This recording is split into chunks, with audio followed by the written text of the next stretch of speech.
tolong dikawal mereka. Mereka adalah rakyat yang menginginkan perlindungan supaya perekonomian mereka juga bisa berjalan dengan baik sesuai dengan perintah Bapak Presiden.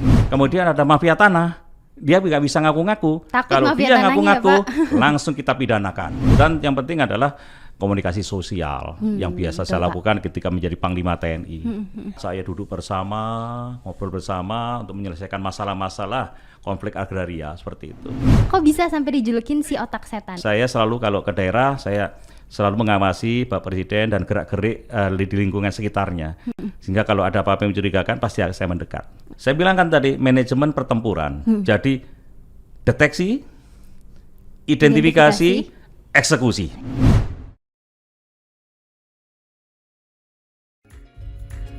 Bincang-bincang seru di podcast Kabinet dan setiap mari dengarkan diskusi hangat dan beraya.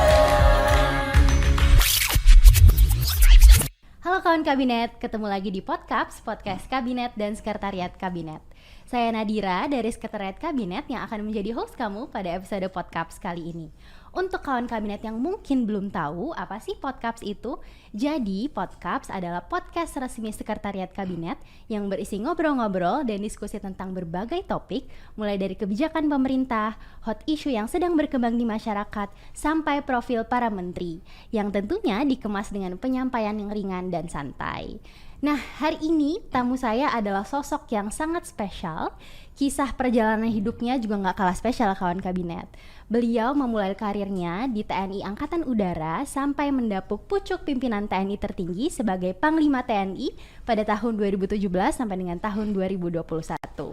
Nah, baru-baru ini beliau dilantik sebagai salah satu menteri di Kabinet Indonesia Maju. Semua pencapaian hidupnya ini ternyata gak didapatkan dengan mudah loh kawan kabinet, tapi melalui proses yang berliku-liku dan juga jatuh bangun. Pasti pada banget udah gak sabar kan dengar ceritanya langsung? Kita sambut aja ya Menteri Agraria dan Tata Ruang atau Kepala BPN Bapak Hadi Cahyanto. Siap Bapak? Assalamualaikum Pak Hadi. Waalaikumsalam warahmatullahi wabarakatuh. Bonjour, comment allez-vous? Oh, Paris Français? Bapak.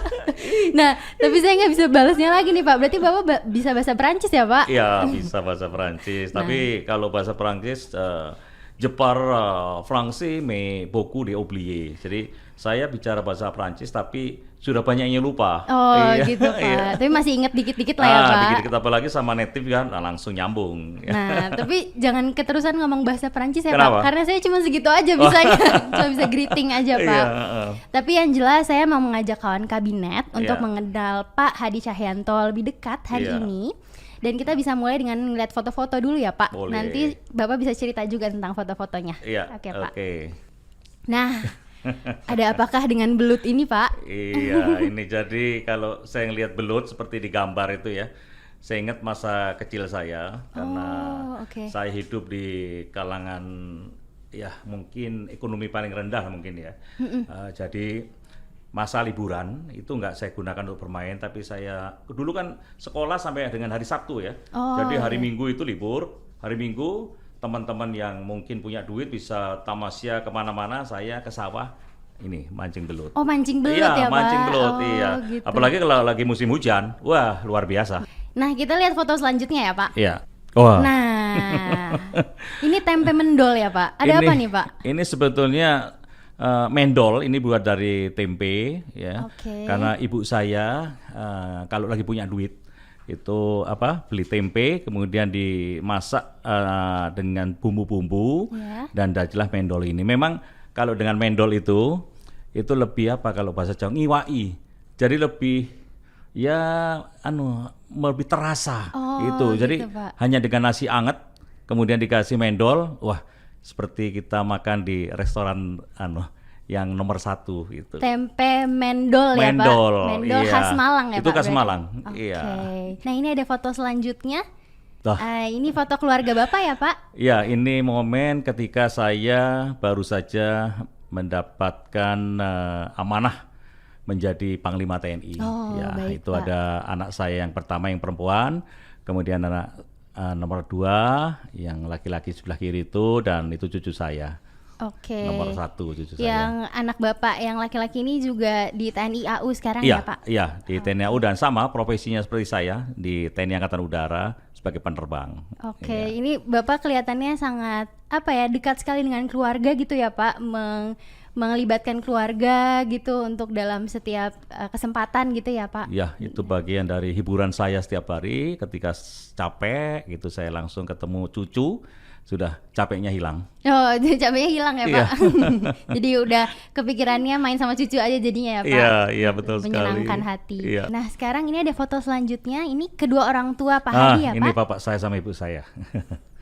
Iya, Bapak bagaimana sih Pak kedekatannya dengan keluarga, dengan khususnya dengan kedua orang tua ya Pak? Ya, karena kita lihat orang tua saya ini adalah bagian dari yang membesarkan saya sehingga saya bisa menjadi seperti ini. Ya, karena prihatin terutama bapak dan ibu saya, sehingga saya benar-benar hormat kepada kedua orang tua saya. Saya tidak pernah sedikit pun membantah.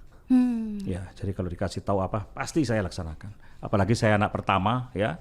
Saya anak pertama, saya hidup dalam keluarga yang sangat tidak berkecukupan lah ya. Itu jadi mereka berjuang. Ya, Bapak datang dari keluarga yang sederhana tadi Bapak bilang ya Pak. Sederhana, ya. Dan Bapak mungkin dengan keluarga atau saudara Bapak juga dekat ya Pak, berarti sebagai anak pertama gitu, istilahnya ngomong ya Pak ke adik-adik. Karena adik saya semuanya 4, saya anak pertama, jadi saya terus memberikan bimbingan kepada adik saya supaya bisa berhasil hidupnya. Ya. Keren Bapak. Nah ini selanjutnya ada foto dengan ini ketika saya baru pensiun, saya menemuin bapak saya, kemudian saya ajak jalan-jalan. Ini kan kelihatan saya model anak muda ya. Terus bapak saya kan selalu rapi dari dulu. Pakai jas gitu ya Pak? Ya, padahal mau saya ajak jalan-jalan pakai jas. Ya akhirnya saya ajak jalan-jalan, senang. Ini momen yang tidak bisa saya lupakan karena pada waktu itu usia bapak saya sudah menuju ke 86 tahun. Oh baik Bapak. Ya. Dan memang ya tadi dari cerita Pak Hadi saya dengar berarti keluarga atau kedua orang tua Pak Hadi ini sangat berjuang gitu ya Pak? Wah luar biasa ya, karena survive untuk bisa menghidupi anak-anaknya yang kelima, 5 orang, sedangkan dari gajian seorang prajurit, dan pada waktu itu memang ya ada sedikit terlilit hutang lah ya. Oh gitu. Ya Pak. Sehingga gaji dan semuanya itu sudah seperti milik yang menghutangi ke saya. Ya mohon maaf ya, mungkin rentenir lah namanya itu. Ya, dengan saya hidup di sana serba kekurangan, dan ibu saya berjualan rujak. Bapak saya kalau ke kantor bawa pisang goreng untuk dijual di kantor. Saya juga kalau sekolah juga bawa pisang goreng. Jualan juga Pak? Jualan juga, seperti itu. Jadi hanya untuk bisa menghidupi keluarga. Ya. Pak, kelihatannya memang struggling sekali ya Pak di masa-masa itu. Dan tapi ada nggak sih Pak mungkin momen yang tidak terlupakan gitu buat Pak Hadi bersama keluarga? Ya, yang bentuk karakter saya adalah kedua orang tua saya dan lingkungan ya. Lingkungan situasi seperti itu, sehingga orang tua saya selalu mengatakan jadi orang harus jujur. Ya. Kemudian yang kedua, menjadi orang itu harus berbuat baik sama siapa saja walaupun kita orang tidak punya. Nah, dua pesan itulah yang sampai sekarang saya bawa. Karena saya pada waktu itu memang ditempa dalam kondisi susah, sehingga 2 pesan itu benar-benar masuk di jiwa saya, dan saya tidak bisa menghilangkan 2 itu. Jadi pedoman hidup ya Pak? Iya. Walaupun sampai di tingkat menteri saya adalah orang biasa. Saya tidak memandang derajat gitu ya Pak? Saya berani duduk sama masyarakat. Kemarin saya kunjungan juga di tengah-tengah masyarakat, saya duduk bersama, ngobrol bersama untuk menyelesaikan masalah-masalah konflik agraria seperti itu. Oke, ini saya jadi terharu banget nih Pak, dan jadi rindu orang tua juga karena dengar cerita Pak Hadi. Oke, tapi sekarang kita mau bahas masa sekolah Bapak ya. Boleh, silakan. Nah, saya dengar itu Bapak dulu pas SMA jurusan IPA. Ya.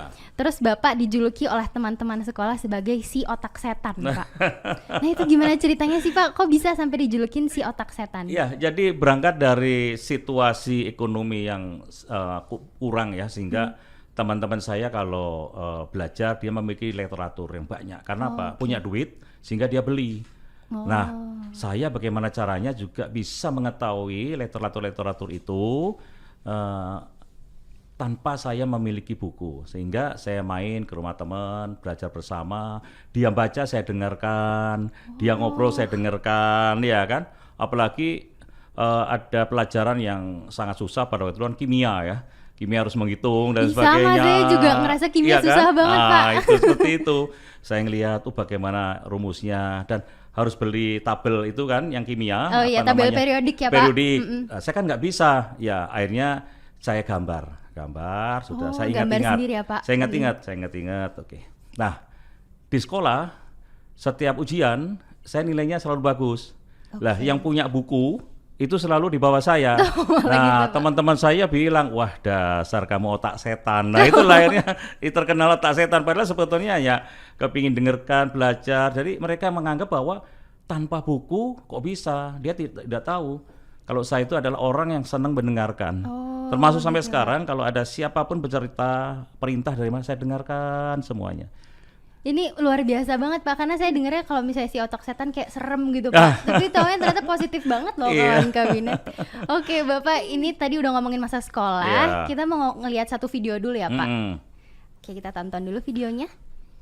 Saya meresmikan pesawat N219 sebagai pesawat Nur Tanyo. Assalamualaikum warahmatullahi wabarakatuh.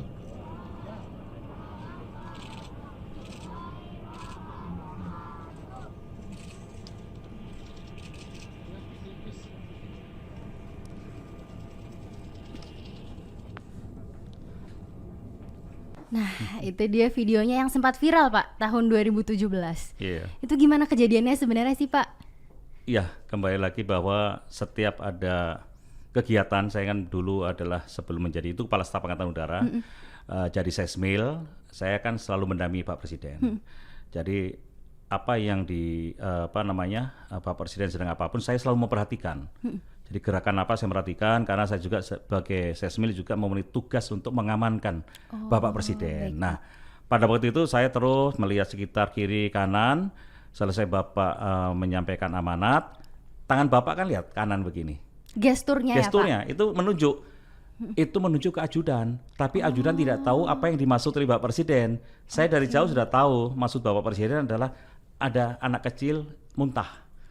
Oleh sebab itu saya langsung lari, tapi ajudan lari bukan lari ke anak, tapi lari ke Presiden. Iya, karena tidak dia tahu maksud Bapak Presiden. Nah, situ loh enggak. Nah, jadi kebiasaan inilah saya selalu kalau ke daerah saya selalu mengawasi Bapak Presiden dan gerak-gerik di lingkungan sekitarnya. Sehingga kalau ada apa-apa yang mencurigakan pasti saya mendekat. Oke, ini kalau saya tangkap Bapak itu berarti bisa melihat atau memahami gestur pimpinan dengan sigap seperti gitu ya itu, Pak? Kira-kira. Karena Bapak langsung sigap, datang langsung menggendong anak tersebut gitu ya Pak? Oke. Nah Pak, ini kalau kita ngomongin tentang tahun 2021 kemarin, Bapak ini ditunjuk oleh Bapak Presiden sebagai Komandan Lapangan di MotoGP Mandalika. Dan ini acara yang begitu megah dan keberhasilan penyelenggarannya ini ya semacam menorehkan tinta emas gitu Pak untuk Indonesia. Saya mau ngucapin selamat dulu nih Pak. Terima untuk kasih Bapak. banyak Dira. Ya, dan kemudian Bapak juga punya peran penting tentunya di acara tersebut. Tapi ada nggak sih Pak mungkin satu momen yang menurut Bapak tidak terlupakan selama menjadi komandan acara tersebut? Iya, memang ada satu momen yang saya tidak lupa ketika pada hari H sebelum Bapak Presiden datang, pagi-pagi saya sudah di lapangan. Ngecek, kebetulan saya sudah tahu kira-kira yang akan terjadi permasalahan adalah di parkir timur atau parkir barat. Tapi pada waktu itu memang masuk dalam perhitungan saya adalah parkir timur. Kemungkinan akan terjadi jam. Oh, sudah ada prediksi ya Pak? Prediksi, karena saya di sana udah 3 bulan, kira udah tahu. Ketika saya menuju ke sana benar terjadi crowded. Jadi stuck gitu ya Pak? Nah, disitulah saya langsung turun, kemudian ngajak anggota saya pada waktu itu, yang ikut saya untuk mengatur lalu lintas di situ. Bapak ikut turun juga turun. Pak? Tapi kan tidak ada mic, bagaimana? Ternyata di mobil saya itu ada alarm yang bisa kita gunakan untuk pengeras suara. Sehingga di situ kebetulan supir saya juga langsung turun, memerintahkan maju, hop. Nah itu saya ketawa. Waduh, ini kesan yang benar-benar tidak bisa saya lupakan. Saya turun, ngajak anak buah, langsung ngatur lalu lintas dan kami bersyukur lalu lintas semuanya bisa berjalan dengan lancar. Alhamdulillah ya Pak, jadi lancar lagi. Nah ini ya Pak, ada beberapa foto-fotonya Bapak ada di MotoGP Mandalika sebagai komandan lapangan. Dan ini terlihat ceria sekali nih Pak, di sini sedang Ya dengan Pak Kapolda ini, Iya, kemudian Pak Kapolda. Kadisub, karena ini sudah kurang lebih 2 minggu sebelum hari H, saya ngecek di lapangan, semuanya berjalan lancar sesuai dengan skenario saya. Iya. Jadi saya ketemu mereka, saya senang. Mudah-mudahan 2 minggu lagi apa yang kita rencanakan ini bisa berjalan dengan lancar. Alhamdulillah, Dan saya ya, sudah Pak. tahu kira-kira akan terjadi apa, itu sudah tahu karena berdasarkan simulasi-simulasi. Sudah ada prediksi-prediksi Iya, sebelumnya iya, gitu seperti ya Pak. itu. Oke. Nah Bapak, sekarang kita mau bahas peran Bapak sebagai menteri. Pada tanggal 15 Juni kemarin, Bapak ditunjuk atau dilantik oleh Bapak Presiden Jokowi sebagai Menteri Agraria dan Tata Ruang atau Kepala BPN, Iya. Pak. Dan ini mungkin amanah baru, jabatan baru yang berbeda dengan karir militer Iya, Bapak betul sebelumnya. sekali. Walaupun sama-sama mengabdi untuk bangsa dan negara ya Pak. Iya. Dan saya ingin tahu bagaimana sih Pak kesan Bapak saat ditunjuk oleh Bapak Presiden Jokowi sebagai Menteri ATR atau Kepala BPN ini? Ya ketika itu saya H-1 sebelum dilantik, Spri telepon saya ketika itu jam 17 kurang 10, saya ingat saya sedang olahraga. Oh, Dan oke. Bapak masih jogging. inget jamnya ya Pak? Iya, setelah itu ada berita masuk, saya lihat loh kok dari Spri Presiden, saya tanya, oke. kalau bisa 17.30 sudah di istana karena harus menghadap Bapak. Jadi sisa waktu kurang lebih 30 menit, saya langsung pakai baju, ngebut masuk istana.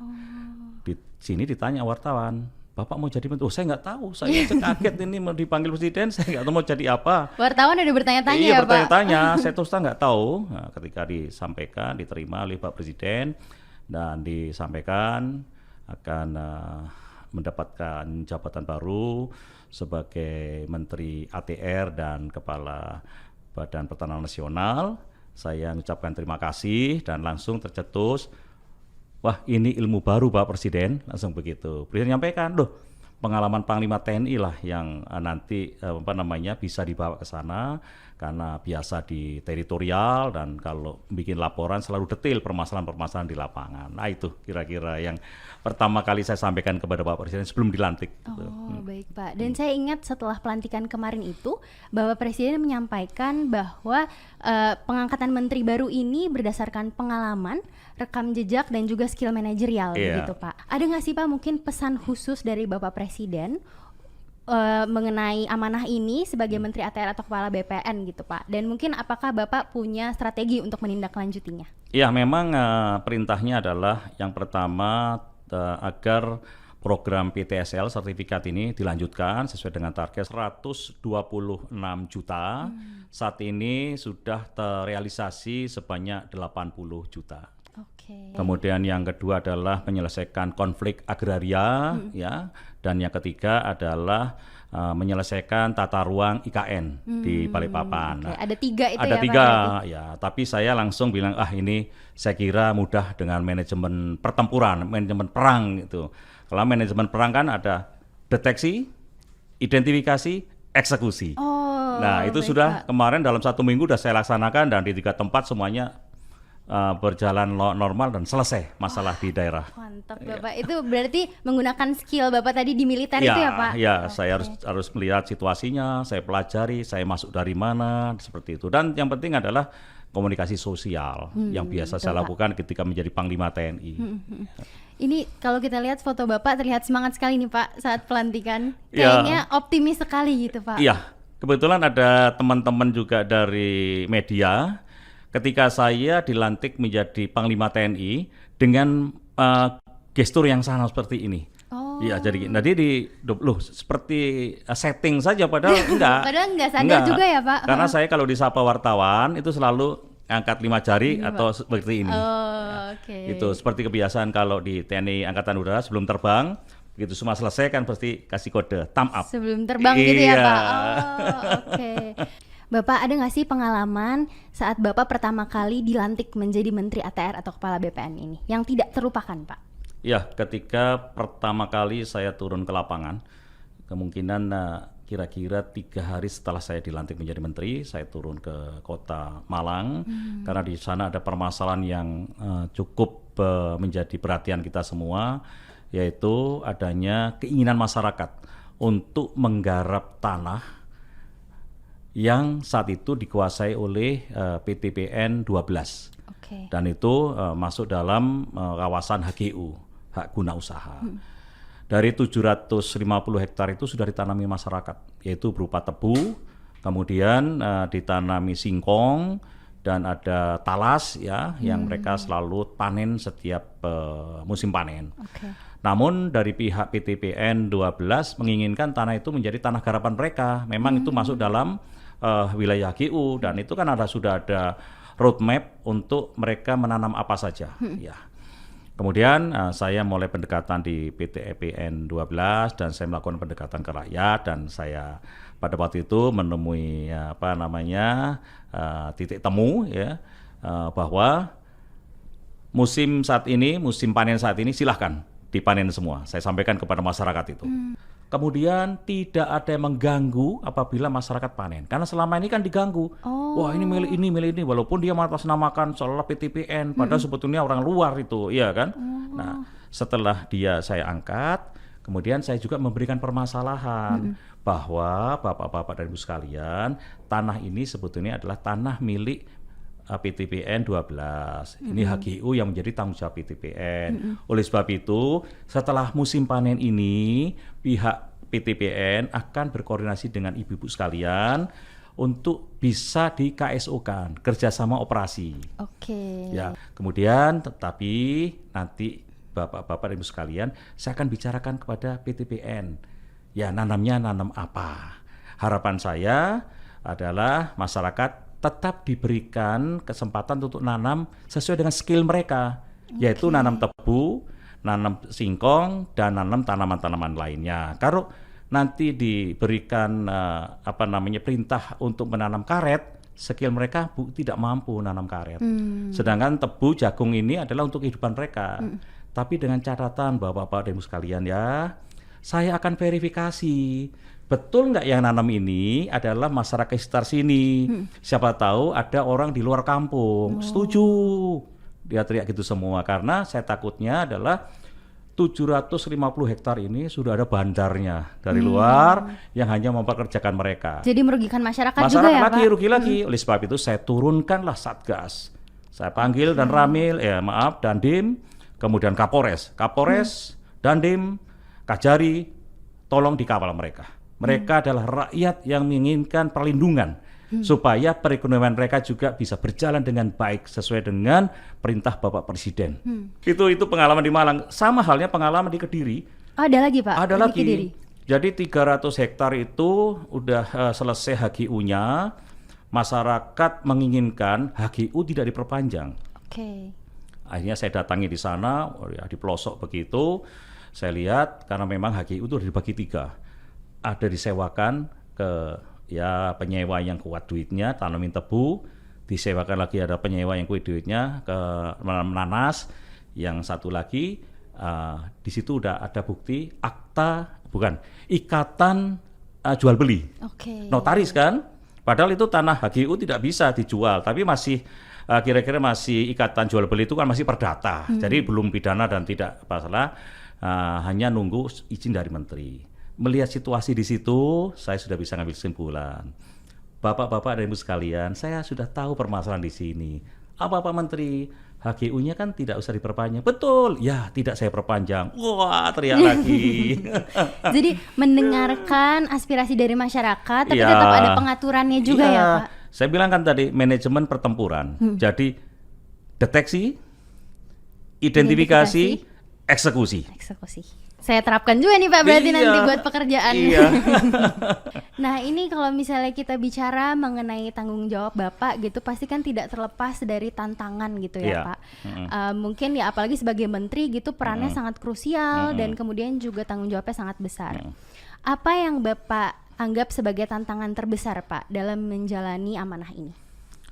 Iya, saya kira hampir semuanya menjadi tantangan karena saya harus bekerja serius, apalagi perintah Pak Presiden itu jelas ada 3, dikaitkan dengan penyelesaian sertifikat. Ini juga bukan hal yang harus ditinggal santai, harus benar-benar, karena untuk sertifikat sendiri saya sudah punya target bahwa sebelum atau berakhirnya tahun 2022 itu ada kota atau kabupaten yang sudah berstatus kabupaten lengkap atau kota lengkap. Artinya seluruh kabupaten itu atau kota itu semuanya sudah disertifikatkan tanahnya. Sehingga itu target Bapak ya? Target, berarti, ya? paling tidak ada setiap provinsi ada 3 atau 4 atau 5 itu ya. Dan memang kepala kantor sudah saya panggil. Kalau seandainya itu bisa terjadi, artinya di Indonesia baru pertama kali wilayah itu bisa tersertifikat secara penuh dan kita bisa sampaikan bahwa wilayah itu adalah menjadi wilayah yang memperlakukan hukum positif. Artinya apa? Hukum positif, ketika ada investor datang, tenang, karena semua sudah tersertifikat dengan baik, aman. Ya, kemudian ada mafia tanah, dia nggak bisa ngaku-ngaku. Kalau dia ngaku-ngaku, langsung kita pidanakan. Iya betul. Itu yang target saya. Dan saat ini belum ada wilayah-wilayah yang memberlakukan hukum positif terkait dengan sertifikat tanah. Nah, kalau tadi ngomongin target Pak, kayak Bapak terlihat optimis sekali. Tapi kalau saya tanya kira-kira dari skala 1 sampai 100, kira-kira seberapa optimis Bapak untuk mencapai target tersebut? Untuk mencapai target dengan kondisi saat ini dan situasi di lapangan yang ada, itu saya katakan 95% saya berani mengatakan itu. Kan yang 5% adalah persentase kegagalan, ada ini itu hanya kurang lebih 5%. Karena saya harus turun ke lapangan. Apa sih Pak sebetulnya yang menjadi perjuangan terbesar Bapak hingga titik saat ini? Saya lahir dari orang biasa. Kemudian saya tumbuh juga dengan serba kekurangan sehingga orang melihat saya pasti sebelah mata. Ya, alah kamu seperti itu masa bisa. Meremehkan ya Meremehkan. Pak? Nah, dengan ketekunan saya optimis bahwa saya bisa meraih bintang. Itulah yang menguatkan dan termasuk doa orang tua. Karena setiap ada permasalahan saya sampaikan ke ibu saya, bapak saya, ora popo, itu bahasa Indonesianya ya tidak apa-apa, pasti akan ada jalan. Bapak sama ibu berdoa dari belakang. Nah, itu menguatkan, langsung bisa berhasil. Saya terharu lagi nih Pak mendengar cerita. Berarti doa orang tua itu sangat sangat ngena di Bapak dan berpengaruh gitu ya Pak. Betul sekali. Dan sampai sekarang saya rasakan itu. Hanya doa orang tua. Memang doa orang tua memang dahsyat. Oke Pak, ini dari tadi saya ngobrol sama Bapak, energi dan semangat positif Bapak itu nular ke saya. Dan saya ini sebagai perwakilan generasi muda jadinya kayak malu gitu Pak, kalau misalnya saya cuman males-malesan aja atau mungkin saya tidak berkontribusi untuk negara. Boleh dong Bapak kasih tipsnya buat kawan kabinet khususnya yang generasi muda, kalimat penyemangat juga supaya tetap tangguh dan juga semangat untuk berkontribusi untuk negara supaya nggak jadi kaum rebahan aja Pak. Saya senang kalau bicara dengan generasi milenial. Ya, saya selalu mengatakan fokus dengan pekerjaannya dan harus ciptakan inovasi. Tadi pagi saya manggil anggota saya yang milenial, saya challenge dia. Kamu bisa nggak merealisasikan keinginan saya bikin sertifikat secara elektronik? Bisa. 4 permintaan saya. Yang pertama adalah bisa mengimplementasikan tanda tangan elektronik. Kedua, bisa mengimplementasikan segel elektronik. Yang ketiga, bisa mengimplementasikan cap elektronik. Dan yang keempat, bisa mengimplementasikan materi elektronik. Kan ada materi yang elektronik ya. Pak. Saya bilang, kalau bisa seperti itu, maka kaum milenial sudah bisa mengamankan wilayah Indonesia, khususnya adalah kita mengamankan dari mafia tanah, ya kan, rakyat terlindungi dan sebagainya. Dan itu banyak menguntungkan karena apa? Karena kita ada yang mengaku milik tanah, kita dicek secara batas, gitu elektronik, Pak. Itu kelihatan batas, luas, koordinat, ini punya hati. Oke Pak. Jadi digitalisasi itu penting juga ya Pak? Sangat penting.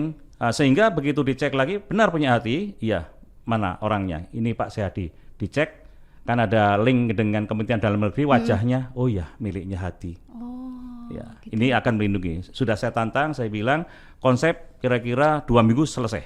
Dan tantangannya diterima Pak? Iya, saya bilang saya ingin tantang kaum milenial. Saya bilang begitu. Siap Pak, saya laksanakan, bagus. Luar biasa sekali saya mendengar kisah Bapak dari awal tadi. Yang jelas yang bisa saya tangkap adalah tidak mudah untuk menjadi seorang Hadi Cahyanto karena perlu usaha, kerja keras dan juga perjuangan Pak.